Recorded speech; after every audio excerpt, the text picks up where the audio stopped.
Most wedding speeches are about love. They talk about forever, about trust, about two people standing at the beginning of a beautiful life together. But mine was about betrayal. The kind of betrayal that makes your hands shake and your vision blur. The kind that doesn't just hurt, it humiliates. The kind that makes you question every single moment you thought was real. Her name is Rachel. And for years, I believed she was my soulmate. We had one of those perfect love stories, the kind people envy. We met in college, survived long distance after graduation, moved in together, built a life from nothing. When I proposed, she cried, threw her arms around me, and whispered, "Yes, a million times yes." I never questioned her love, not when she kissed me goodbye every morning, not when she sent sweet texts throughout the day, not when we spent hours talking about our future. Kids, a house, growing old together. I trusted her completely, but while I was picking out a suit and writing vows, she was sneaking around behind my back. While I was planning the wedding, she was planning something else. And the worst part, she thought I'd never find out. She thought she was too careful, too smart, too good at covering her tracks. She thought I was too in love to ever question her. And for a long time, she was right. But 2 weeks before the wedding, everything changed. It happened by accident. A single notification on her phone. A name I didn't recognize. A message that made my heart stop. I wasn't the kind of guy who checked his fiancée's phone. I never felt the need to. But in that moment, something inside me snapped. I opened her messages. And right there, in front of me was everything. Every lie. Every excuse. Every moment she had spent with him instead of me. Texts about sneaking away after wedding errands. Plans for nights she had told me she was too tired to go out. Messages that made my hands tremble with rage. She wasn't just cheating. She was cheating while planning our wedding. That was the moment the love I had for Rachel died. I could have called off the wedding. I could have confronted her. Screamed. Thrown the ring back at her. Walked away before wasting another second of my life. But that wouldn't have been enough. Because Rachel had spent months lying to me. Months making me look like a fool. So I decided to return the favor. In front of everyone she loved. At our wedding. And the best part, she never saw it coming. Most wedding speeches are about love. They talk about forever, about trust, about two people standing at the beginning of a beautiful life together. But mine was about betrayal. The kind of betrayal that makes your hands shake and your vision blur. The kind that doesn't just hurt, it humiliates. The kind that makes you question every single moment you thought was real. Her name is Rachel. And for years, I believed she was my soulmate. We had one of those perfect love stories, the kind people envy. We met in college, survived long distance after graduation, moved in together, built a life from nothing. When I proposed, she cried, threw her arms around me, and whispered, "Yes, a million times yes." I never questioned her love, not when she kissed me goodbye every morning, not when she sent sweet texts throughout the day, not when we spent hours talking about our future. Kids, a house, growing old together. I trusted her completely. But while I was picking out a suit and writing vows, she was sneaking around behind my back. While I was planning the wedding, she was planning something else. And the worst part, she thought I'd never find out. She thought she was too careful, too smart, too good at covering her tracks. She thought I was too in love to ever question her. And for a long time, she was right. But 2 weeks before the wedding, everything changed. It happened by accident. A single notification on her phone. A name I didn't recognize. A message that made my heart stop. I wasn't the kind of guy who checked his fiancée's phone. I never felt the need to. But in that moment, something inside me snapped. I opened her messages. And right there, in front of me was everything. Every lie. Every excuse. Every moment she had spent with him instead of me. Texts about sneaking away after wedding errands. Plans for nights she had told me she was too tired to go out. Messages that made my hands tremble with rage. She wasn't just cheating. She was cheating while planning our wedding. That was the moment the love I had for Rachel died. I could have called off the wedding. I could have confronted her, screamed, thrown the ring back at her, walked away before wasting another second of my life. But that wouldn't have been enough. Because Rachel had spent months lying to me, months making me look like a fool. So I decided to return the favor. In front of everyone she loved, at our wedding. And the best part, she never saw it coming. The moment I found out Rachel was cheating, I could have confronted her right away. I could have thrown my ring at her, packed my things and left. But that would have been too easy for her. If I had done that, she would have cried, begged, twisted the story until somehow I was the villain for looking at her messages in the first place. No, she didn't deserve an argument. She deserved humiliation. She needed to feel what I felt. The shock, the embarrassment, the realization that the person you trusted the most had made a fool out of you. And what better way to do that than at our wedding? So, for the next 2 weeks I acted like nothing was wrong. I kissed her every morning, helped finalize the last details of the wedding, and even held her hand while she stressed about flowers and seating charts. She looked so damn relieved, like she had truly gotten away with it. But while she was picking out table settings, I was planning her downfall. The texts I found on her phone had been worse than I expected. She hadn't just cheated. She had been living a double life. Jason wasn't some one-time mistake. He was her second boyfriend, and apparently, they had been sneaking around for months. He knew about me. He knew we were getting married, and he didn't care. I scrolled through conversations where she laughed about how easy I was to lie to, how she almost felt bad, but not enough to stop. They made plans to see each other after our so-called honeymoon. I was just a placeholder, the guy she could settle down with after she had her fun. I read every single message, and with every word, my love for Rachel rotted away. She didn't deserve my loyalty. She didn't deserve an ounce of my respect. She deserved to be exposed, and I was going to do it in the most spectacular way possible. The day of the wedding, Rachel was glowing. She smiled at me like I was the love of her life, completely oblivious to the fact that I knew everything. Her bridesmaids fluttered around her. Her family gushed about how lucky we were to have found each other. And I played along perfectly. I smiled. I laughed. I held her hand as if I wasn't planning to rip her world apart in a few hours. The ceremony itself was beautiful. She walked down the aisle, eyes locked on me, while our guests sighed at the romantic scene. She recited her vows, voice shaking with emotion, promising to love me forever. I almost laughed, but I kept my composure, sliding the ring onto her finger, sealing a marriage that would last less than a day. The reception was held at a gorgeous venue, every detail carefully chosen by Rachel. The music played softly, champagne flowed, and laughter filled the air. Rachel was in her element, dancing, drinking, basking in the attention. She thought she had won, that she had her perfect wedding, her perfect husband, while her other man waited in the background. But what she didn't realize was that Jason was also here tonight. I had made sure of that, and when the time came for my speech, I was ready. I stood up, raising my champagne glass, smiling at the crowd. Rachel squeezed my hand, her eyes sparkling, completely unaware of what was about to happen. First of all, I began. I just want to thank everyone for being here. It means the world to Rachel and me that we get to celebrate this special day with the people we love. Soft murmurs of agreement. Rachel beamed. I continued. I spent a long time thinking about what I wanted to say today. How do you put into words the kind of love that makes you believe in forever? I turned to Rachel, who was blushing, probably thinking this was about to be the most romantic speech of all time. She was wrong. I took a deep breath, pulled my phone from my pocket, and tapped the microphone. The venue speakers dinged as I connected my device. Rachel's smile faltered.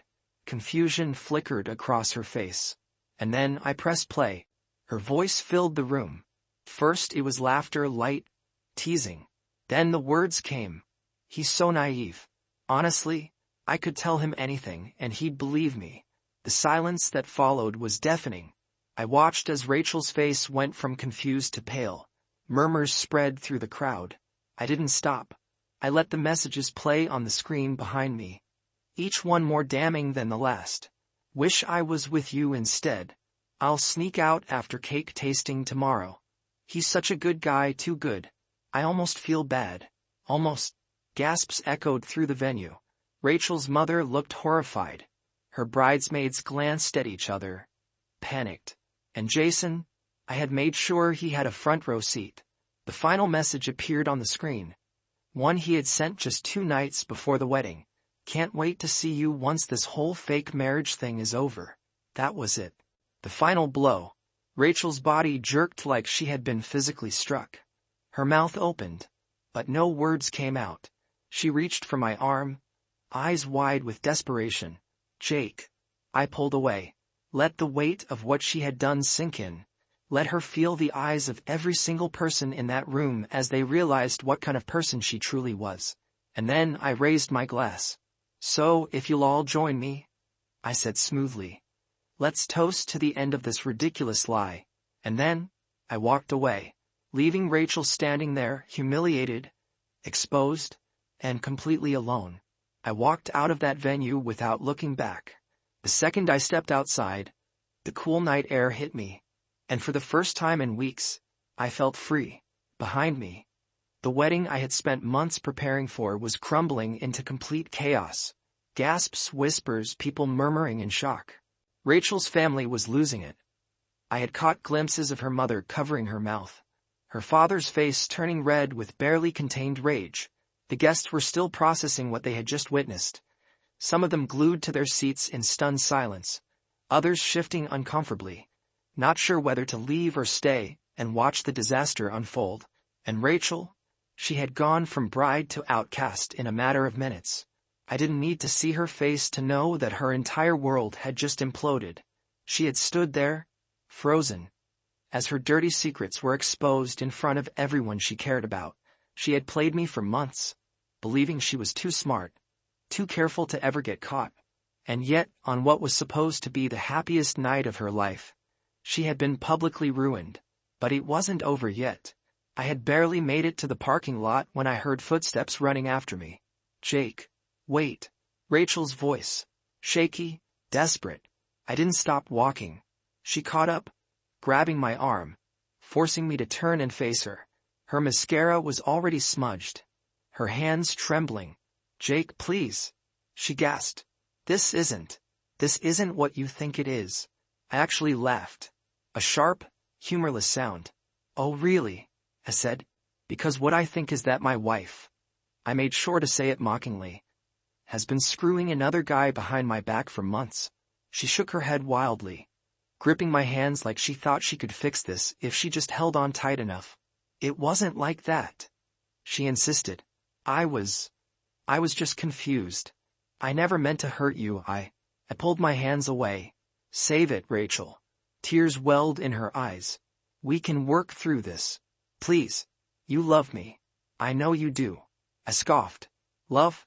I had loved Rachel, the woman I thought she was, the woman who had promised to be my partner in life, my best friend. But that woman never existed. I stepped back, shaking my head. You don't get it, do you? I said. I don't love you anymore. I don't even know who the hell you are. She flinched, like my words had physically hurt her. Good, because I had been hurting for weeks, ever since I found out the truth. And she had no idea what that felt like. I turned to leave, but then I saw something that made the moment even sweeter. Jason, standing near the entrance of the venue, watching us. His expression was unreadable, but I could see it in his eyes, the realization that he wasn't some secret forbidden love anymore. No, now everyone knew what he and Rachel had been doing. And the best part? He looked uncomfortable. Rachel followed my gaze and sucked in a sharp breath when she saw him. And in that moment, I saw her mask crack completely, because now she had nothing. I smirked, shaking my head as I turned back to her. You know what, Rachel? I said, my voice low and cold. Go be with him. I nodded toward Jason, since you two were so eager to sneak around behind my back. Let's see how that works out for you, now that there's no more sneaking. Her lips parted, panic flashing in her eyes. Wait. But I didn't let her finish. I turned around and walked away. And this time, She didn't follow. She couldn't. Because she had finally realized what I had known the moment I walked up to that microphone. She wasn't just losing me. She was losing everything. I walked away from Rachel without a second glance, leaving her standing there between two disasters. Her ruined wedding and the man she threw everything away for, who now looked like he wanted to disappear. I didn't know what she did next, and honestly, I didn't care. I had spent the last few months of my life being played for a fool, being lied to, being treated like I was just some backup plan while she lived a double life. Not anymore. Not after tonight. I got in my car, sat there for a moment, and let it all sink in. I had just burned my entire relationship to the ground. No coming back from it. No fixing it. And you know what? Felt good.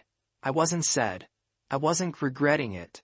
I wasn't sitting there wondering if maybe I had overreacted. No. Rachel made her choice the second she decided that sneaking around with Jason was worth more than the life we were building. All I had done was make sure she faced the consequences. I turned on my phone because of course I had put it on silent during the reception, knowing what was coming. And as soon as I did, it blew up. Missed calls, messages, notifications from social media, some from people I barely even knew.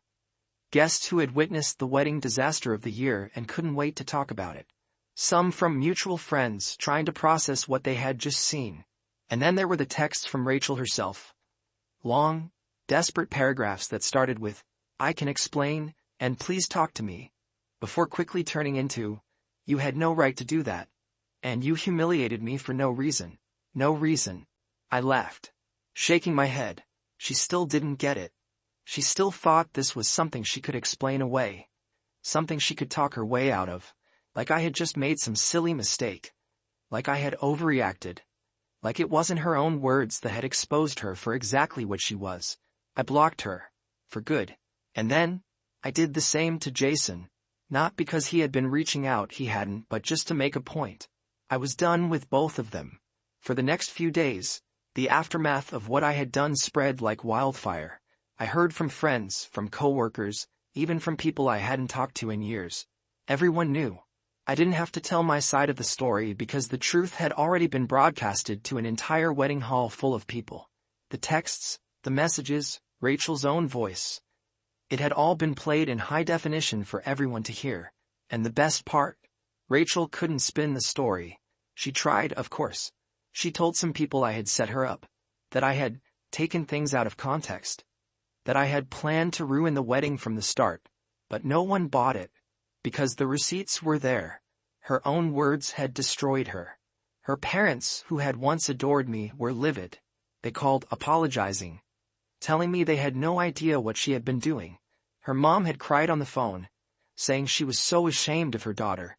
That she couldn't believe Rachel had betrayed me like that. Her dad didn't say much. Just a gruff apology before hanging up. But I could tell he wasn't just angry at her. He was humiliated. Rachel had been exposed in the worst possible way, and now, she had to live with it. And Jason, oh, his life got interesting too, because while Rachel had been busy blowing up my phone, Jason had been ghosting her. Turns out, it's easy to have an affair when it's a secret. But the second it's out in the open, the second it's no longer sneaky and exciting and dangerous, it loses all its appeal. Jason had been perfectly happy being the other guy. But once Rachel was his problem full-time, once people knew what they had done, he didn't want her anymore. I don't know the details of what happened between them, and I don't care. But a mutual friend told me that, about a week after the wedding, Rachel showed up at Jason's place, demanding to know why he was ignoring her. She wanted reassurance. Some kind of comfort. Some proof that she hadn't destroyed her life for nothing. He told her he needed space. She lost it. Screaming, crying, begging him not to leave her. But in the end, he walked away too. And just like that, Rachel was completely alone. Rachel lost everything that night. She lost her reputation, her family's respect, and both the men she thought she could keep in her life. After Jason dumped her, she spiraled. At first, she tried damage control, reaching out to mutual friends, acting like she was the real victim. Claiming I had set her up, that I was cruel for humiliating her in front of everyone. But nobody bought it. The texts were real. Her own words had sealed her fate. Some of her friends stuck around, but even they were distant now, uncomfortable being around her because no matter how she spun it, they all knew she had lied to everyone. Meanwhile, my life, it only got better. At first, I thought it would take months to move on, maybe even years. I had spent so much time believing Rachel was my future that I thought her betrayal would destroy me. But the truth? The second I walked out of that wedding, I was free. Free from the lies. Free from the constant suspicion that I hadn't even realized had been weighing me down. And once I cut her out of my life completely, I never looked back. I traveled, spent time with friends I had neglected, got back into old hobbies. I didn't waste a second feeling sorry for myself because, in the end, I had won. Rachel was stuck with the consequences of her own actions. And me? I had dodged a lifetime of misery. A few months later, I met someone new. And this time, there were no secrets, no sneaking around, no second-guessing whether she was really where she said she was. It was real. And for the first time in years, I knew what it felt like to be truly chosen. Rachel, on the other hand, she still lurked on social media, watching my life from afar. I never checked on her, never reached out, but every once in a while, a friend would mention that she had been asking about me, trying to see if I was still angry, still hurt, still hung up on her. I wasn't. Not even a little. Because when someone betrays you that deeply, they don't deserve your pain. They don't deserve your anger.